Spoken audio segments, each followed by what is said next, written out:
Eu acho que o Lima Barreto é uma figura emblemática da literatura e da cultura brasileiras, em virtude da atuação enquanto afrodescendente, pobre, culto, deslocado do seu meio e lutando para se afirmar ou se legitimar como o grande escritor militante que era. Aproximar dessa obra, em que vida e literatura se desdobram e se sobrepõem, não é tarefa fácil, pois a tentação é sempre cair na armadilha autobiográfica ou autoficcional, se preferirem. Fazer uma biografia de Lima Barreto é uma tarefa duplamente arriscada. Cair nessa armadilha, repetir o que a fortuna crítica numerosa do autor já disse, fazer algo além da valiosa biografia anterior de Francisco de Assis Barbosa. Leila Schwartz acertou correr o risco e se deu muito bem. Depois de mais de 10 anos de pesquisa e estudo, nos entrega uma leitura efetivamente inovadora, diria mesmo definitiva, e não tenho medo da palavra, do escritor.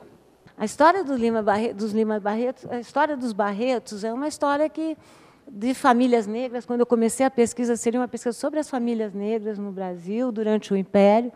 Eu não considero que o Império era um sistema político permissivo, no sentido de facilitar a abolição, não facilitava.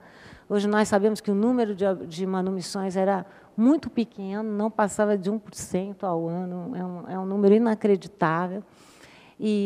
Mas o que acontece é que uma série de famílias negras se moveram nas franjas do sistema e conseguiram mostrar que a verdadeira abolição se faria não pela lei, mas se faria pela educação. Então, por exemplo, aqui vocês veem a foto do avô do Lima Barreto, que provavelmente foi o proprietário da avó do Lima Barreto, nesse segredo de polichinelo da sociedade brasileira, em que nós conhecemos a descendência materna, mas não a paterna, ou melhor, todos conhecem a paterna, só que ela não é dada formalmente. Então, vejam o avô do Lima Barreto.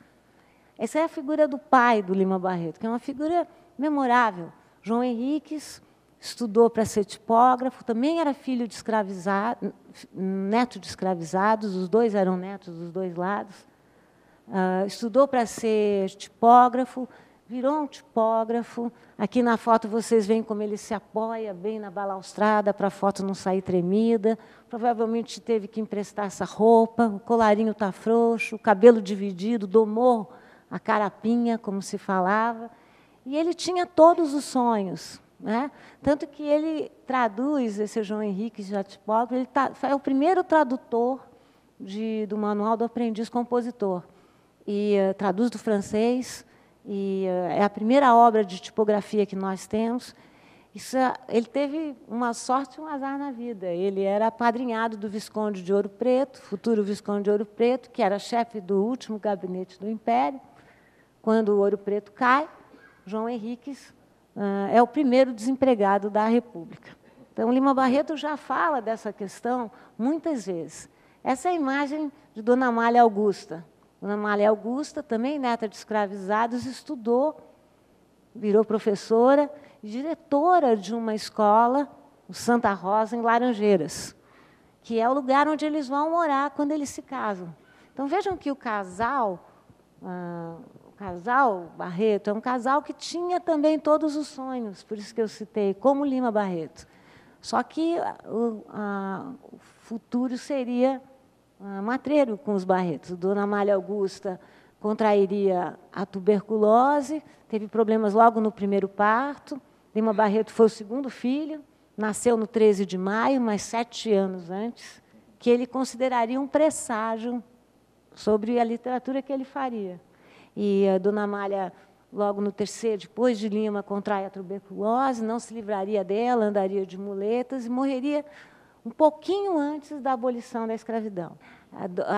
O pai de Lima Barreto, João Henriques, para não ficar desempregado, ganha uma posição na Ilha do Governador, onde eu estive, onde se localizava uma colônia de alienados, 2 colônias de alienados, e ele se reinventa.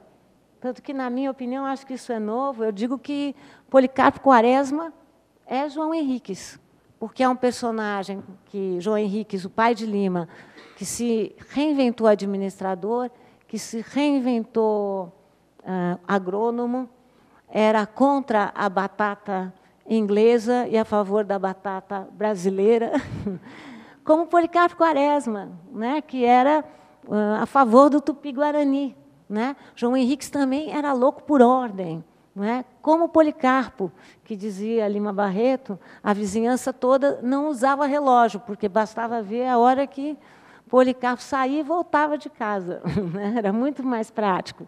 E ambos eram nacionalistas. Né? Enfim, e aí está o Lima, como mostra tão bem nesse texto lindo, né? Um Lima Barreto crítico da modernidade, no momento em que a modernidade era o grande tema. Era muito difícil ser crítico da modernidade no contexto da Primeira República, né? Que fala das falácias da modernidade, como a Primeira República não incluiu, como a Primeira República excluiu a pobreza, excluiu a raça, excluiu os loucos. Né?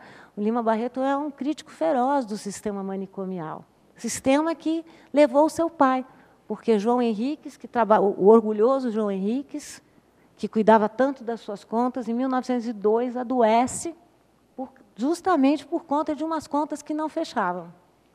E não saiu mais dessa loucura. Em 1903 ele é aposentado, enfim, eles se mudam para Todos os Santos. Lima Barreto nunca perde a oportunidade da brincadeira. Ele dizia que em Todos os Santos, só os santos é que haviam abandonado, né, a região. E a casa de Lima Barreto era conhecida como a casa dos uivos, né, a casa do louco. Né, e ele desenvolve, o Wander chama a atenção de um aspecto que eu fico muito feliz que ele destacou. Eu acho que biografia não é um projeto de engrandecimento, biografia é projeto crítico, né, e eu não tenho por que defender. Né, eu, claro, sou apaixonada, não nego. Né, não precisa defender, e uma das ambivalências que Lima desenvolveria, além de com a ABL, que nós podemos falar mais, com o futebol. Né? Lima era contra os estrangeirismos, contra os bovarismos, né? Que é uma referência a Madame Bovary, que sempre queria estar em outro lugar. Então, Lima era contra tudo que fosse estrangeiro. Às vezes, ele acertava, às vezes, não dava muito certo. Então, ele era contra os edifícios, os skyscrapers, que dizia que não eram adaptados ao Brasil. Vi tantos no caminho do aeroporto para cá agora, né? Cresceram muito. Ele era contra o futebol, chegou a criar uma liga contra o futebol, não teve muito sucesso, mas era contra. Né? E ele tinha essa relação ambivalente com seu pai, que ele chamava meu pai, meu grande pai, meu pobre pai.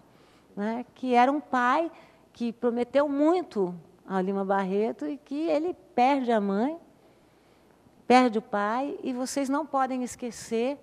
E aí, que essa é uma época que o darwinismo racial, essa teoria que supunha diferenças fundamentais entre as raças humanas, intransponíveis, essenciais, mas também que achava que os mestiços eram degenerados, partia do suposto que você podia descobrir de maneira externa quais eram as degenerações, os sinais, os estigmas de degeneração.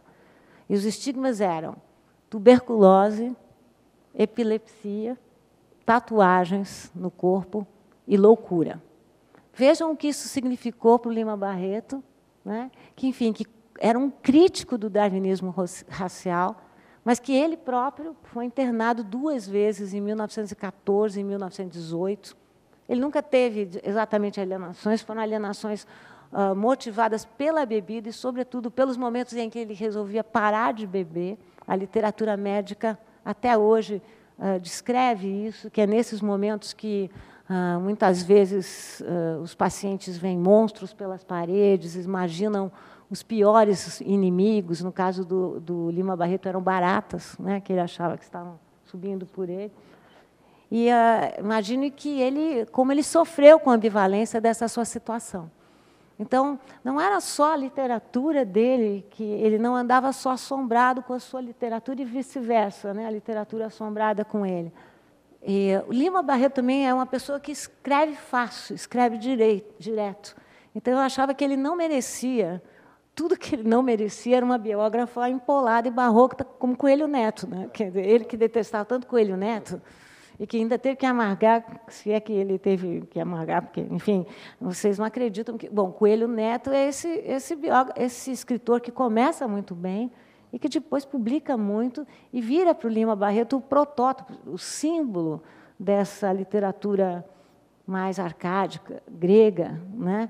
Que Lima Barreto brincava, dizia, Coelho Neto vai coelinizar o Brasil, vai distribuir colunas gregas por todos os trópicos, é tudo que necessitamos. E vocês não acreditam o que fez o destino. A nota fúnebre de Lima Barreto foi escrita por Coelho Neto, que, não contente com isso, evocou a famosa as sereias, o canto das sereias, e diz que Lima Barreto foi o único que não colocou enfim, cera nos ouvidos e foi vencido pelo canto da sereia, que era a boemia. Então, vejam que a história é tão aventuresca que eu achava que eu tinha que dar para o livro um tom sem conceder, porque a bibliografia é copiosa, então eu tinha que dar conta da bibliografia também. E citar muito a bibliografia, tanto que o final do livro é uma homenagem ao Francisco de Assis Barbosa. E, ao mesmo tempo, tentar escrever fácil. Se eu conseguir, não sei, né? Mas, enfim. E também terminei o livro muito emocionada quando eu escrevi a parte da morte, que Wander citou, tão bonita. Eu fiquei muito impressionada.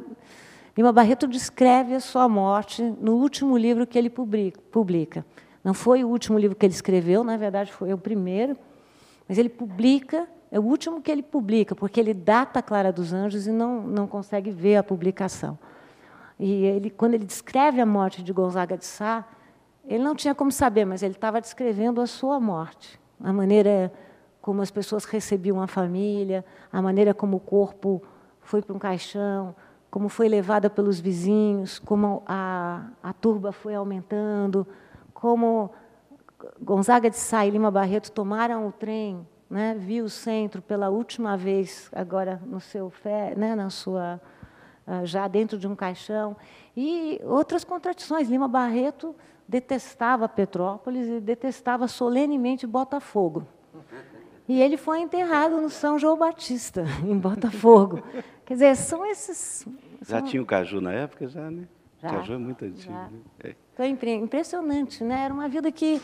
essas coincidências... E a morte foi uma tristeza, porque Lima Barreto, a vida inteira, teve medos que não poderia arcar com os custos do enterro do pai, do João Henriques. E, quando a gente chega em novembro de 22, o Lima Barreto mais despedido, que já não... né, a última vez que ele vai ao Rio é por conta do centenário do 7 de setembro, ele detestou, falou que era uma patriotada, que ele não era disso, né?